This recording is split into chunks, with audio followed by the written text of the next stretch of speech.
বন্ধুরা, আজকে দেখো একটা নতুন ধরনের আর্ট তোমাদেরকে শেখাবো। আজকে আমি তোমাদের প্রতিদিন নতুন নতুন ধরনের আমি ক্রাফটের কাজ দেখাই। আজকে তোমাদের দেখাবো, এটাকে বলা হয় লিপন আর্ট। এই আর্টটা আমি তোমাদের কোনোদিন আগে দেখাইনি করে। তা আজকে তোমাদের শেখাবো, চলো কেমন করে করবে। এটা রুম ডেকোরেশন করতে খুব ভালো লাগে। এটা দেয়ালের মধ্যে এটা দিয়ে দেওয়া হয়, দারুণ লাগে এটা দেখতে। আমি তোমাদের দেখাবো বলে এখন হাতে ধরে দেখাচ্ছি। এবার কীভাবে এটা করলাম চলো তোমাদের দেখাবো স্টেপ বাই স্টেপ। এটাও কিন্তু সেই এই বেসটা কিন্তু আমার একটা ওয়েস্ট মেটেরিয়াল দিয়ে করেছি।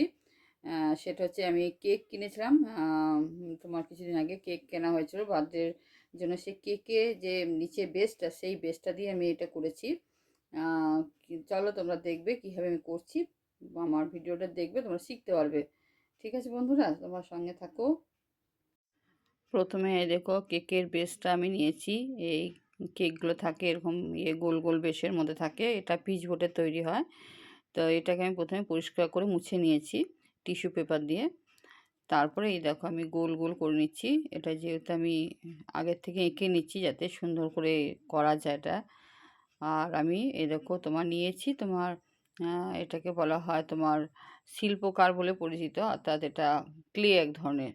হ্যাঁ, এই ক্লেটা দিয়ে আমাকে এখানে বসাতে হবে। দেখো যে আমি গোল গোল আমি করে নিয়েছিলাম সার্কেলগুলো, সেই সার্কেলের উপরে এগুলো আমি করে নিচ্ছি, এদিকে বসাচ্ছি।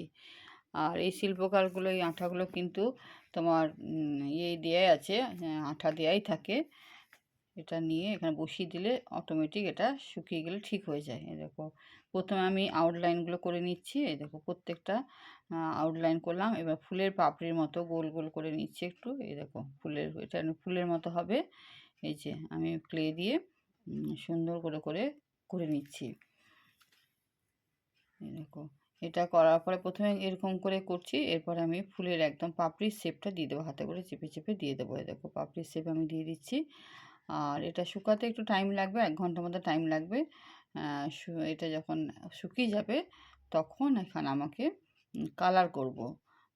কালারের জন্য আমি নিয়েছি ফেব্রিক কালারই নিয়েছি। এই দেখো হলুদ রঙের প্রথমে দিচ্ছি, মিডিলটা হলুদ দিচ্ছি, তারপরে আমি দেবো গোলাপি দেবো। হলুদটা হয়ে যায়, এই পাপড়িগুলো প্রত্যেকটা হলুদ দিচ্ছি। এটা নিজের পছন্দ মতো যার যে রঙটা আছে সেই রঙটা দিয়ে করতে পারো। কালারফুল দেখতে লাগে, আর এটা খুব সুন্দর লাগে দেয়ালে যখন রুম ডেকোরেশনের মতো আমরা দেয়ালে যখন লাগাবো, দারুণ লাগবে দেখতে এটা। খুব মানে ব্রাইট লাগে। বিভিন্ন কালার দিয়ে, ভ্যারাইটিস কালার দিয়ে করলেও খুব সুন্দর লাগে। তো আমি এখানে গোলাপি দিচ্ছি, হলুদ দিচ্ছি আর সবুজ দেবো। গোলাপি রঙটা মাঝখানটা দিয়ে দিচ্ছি। এটা যেহেতু তোমার এই কেক বেসটা যেহেতু একটু গ্লেজি উপরটা ছিল, তার জন্য রঙটা একটু দুবার করে কোট দিতে হচ্ছে, একবার কোটে ঠিক রঙটা হচ্ছে না। আর প্লেন পিচবোর্ড হলে কিন্তু এটা একবারই রঙটা ধরে যেত। যাই হোক তোমরা প্লেন পিচবোর্ড দিয়েও করতে পারো, যে কাপবোর্ডগুলো হয় সেগুলো দিয়েও করতে পারো। আমি এটা ছিল, আমি এটাই কাজে লাগিয়ে দিলাম। আচ্ছা দেখো এবারে সবুজ রঙটা করে নিচ্ছি।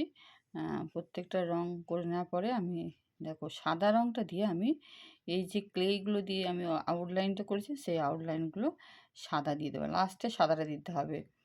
সব কালারগুলো করে নেওয়ার পরে সাদা রঙটা দিচ্ছি। দেখো সাদাটা এই আউটলাইনগুলো দিলে খুব সুন্দর ফুটে উঠেছে এটা।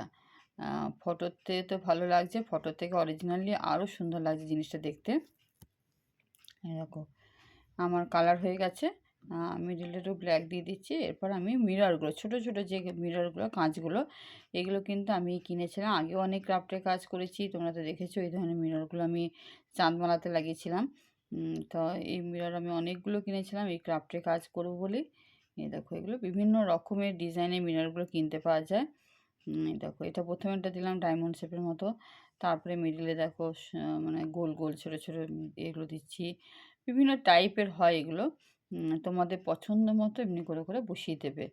আর মিররগুলো বসানোর জন্য কিন্তু দারুণ দেখতে লাগে। সেই রাজস্থানি মানে যেগুলো হয়, রাজস্থানি যে মিরে করা কাজগুলো হয় সেরকম দেখতে লাগে, খুব ভালো লাগে দেখতে। এরকম মিররগুলো বসিয়েছি আর দারুণ লাগছে দেখতে। আমার তো করে খুব খুশি হয়েছি আমি। তোমাদেরকে নতুন ধরনের একটা জিনিস আমি দেখালাম আজকে। তোমাদের কেমন লাগলো অবশ্যই জানাবে কমেন্ট করে।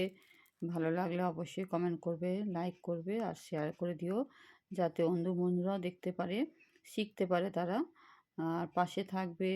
সবাইকে জানাই অনেক অনেক ভালোবাসা। Thank you.